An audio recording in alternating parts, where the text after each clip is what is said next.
تخيل تستيقظ فجأة على خبر يقول جوزيه مورينيو عاد إلى ريال مدريد، ومعه قائمة صفقات مرعبة ستغير كرة القدم بالكامل.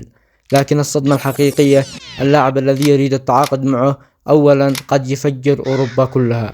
هذه هي أسماء اللاعبين الذين سيشاركون مع مسيرة مورينيو في عام 2026 مع ريال مدريد. لايك واشتراك وخليكم مع الفيديو. بعد سنوات طويلة يعود الرجل الخاص جوزيه مورينيو، يعود إلى ريال مدريد وسط صدمة الجماهير وحماس لا يوصف. الرجل الذي كسر هيمنة برشلونة في عام 2012 وحقق الدوري التاريخي ب100 نقطة، عاد ليبدأ حربا جديدة في أوروبا. لكن السؤال الأكبر، من هم اللاعبون الذين سيطلبهم مورينيو؟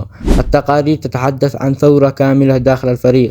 مورينيو يريد لاعبين مقاتلين، لاعبين يملكون شخصية قوية ولا يخافون الضغط. أول اسم على القائمة هو المدافع البرتغالي الصلب روبن دياز. مورينيو يرى فيه القائد المثالي لدفاع ريال مدريد، لاعب شرس وقوي ويملك عقلية الانتصار.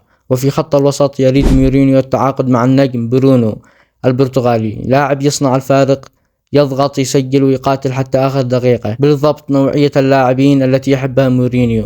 أما المفاجأة الكبرى فهي اهتمامه بالمهاجم النرويجي المرعب إيرلينغ هالاند. تخيلوا هالاند بقميص ريال مدريد تحت قيادة مورينيو، ماكينة أهداف لا ترحم. مورينيو أيضا يريد إعادة الروح القتالي للفريق، لذلك قد يعتمد على لاعبين شباب مثل أردا جولير وجود بيلينغهام لبناء جيل جديد مرعب. لكن الأمر لن يكون سهلا. غرفة من الملابس مختلفة، الجماهير أكثر ضغطا، وكرة القدم تغيرت كثيرا منذ رحيله. هل يستطيع مورينيو تكرير أمجاد الماضي؟ هل يعيد ريال مدريد إلى السيطرة الأوروبية، أم ستكون العودة مجرد حلم جميل ينتهي بسرعة؟ شيء واحد مؤكد، إذا عاد مورينيو فإن العالم كله سيتحدث عن ريال مدريد.